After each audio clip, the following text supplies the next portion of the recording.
So, L-foot pa rin siya pero more likely ang tawag sa kanya ay tinatawag din siya na T-foot kasi korting tinga siya, no?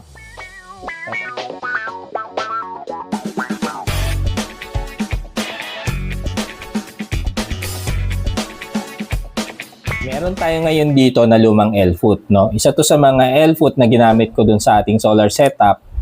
Kaso, hindi ko na siya kinailangan kasi ito yung isa sa mga ginamit natin dun sa solar rail na nasa dulo ng ating bubungan, no? So, since sinabante natin siya sa gutter side, naiwan tong L-foot na to. So, pinapakita ko lang sa inyo ngayon yung size niya, no? Kasi may nabili ako na L-foot din pero tingin ko mas quality siya, no? Kung i-compare natin dito. So, ito siya guys, oh. So, L-foot pa rin siya pero more likely ang tawag sa kanya ay tinatawag din siya na T-foot kasi korting tinga siya, no? So, pansinin nyo guys, oh, sa kapal niya mas makapal yung ating T-foot.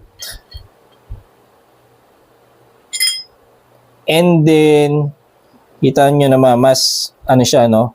Mas sturdy. Tignan, no? So, halos walang alog. And then, ito, napansin ko sa kanya, dito sa nabili ko, no, yung gasket niya, nakadikit na kaagad dun sa ating T-foot. Dito kasi yung gasket niya, nakaiwalay pa.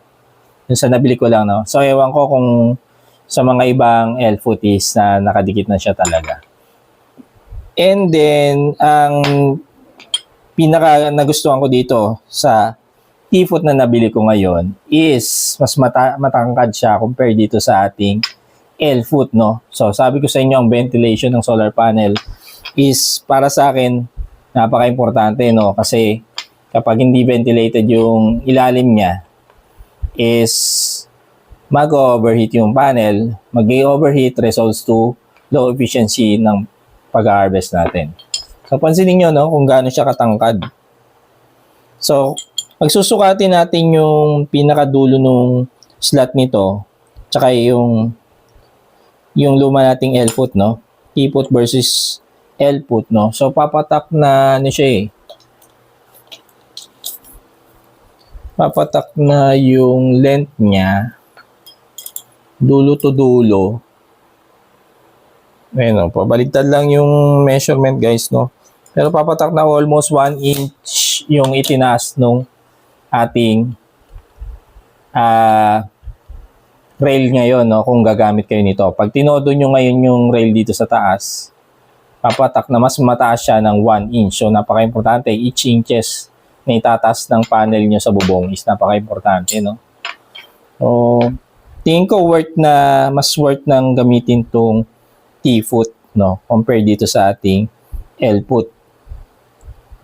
And then, we think comes to price, sa totoo lang, ang pinagkaiba lang ng presyo nila is 9 pesos. No, mas mahal lang to ng 9 pesos dun sa pinagbilang ko. Pero tingin ko worth na yung 9 pesos, no, kung i-compare natin dito sa ating lumang L-foot. And, ayun. So, nagtataka kayo kung bakit ako meron itong T-foot. So, hindi ko pa masasabi sa inyo ngayon kung bakit. Pero, sabihin na natin meron na naman tayong game plan kung bakit meron tayo ngayong biniling T-foot, no? So, gagamitin natin to sa next game plan natin and titignan natin kung mas okay siya, no? Pero tingin ko, kapag ka nakagamit ka nito, hindi ka na babalik ulit dito sa ating L-foot.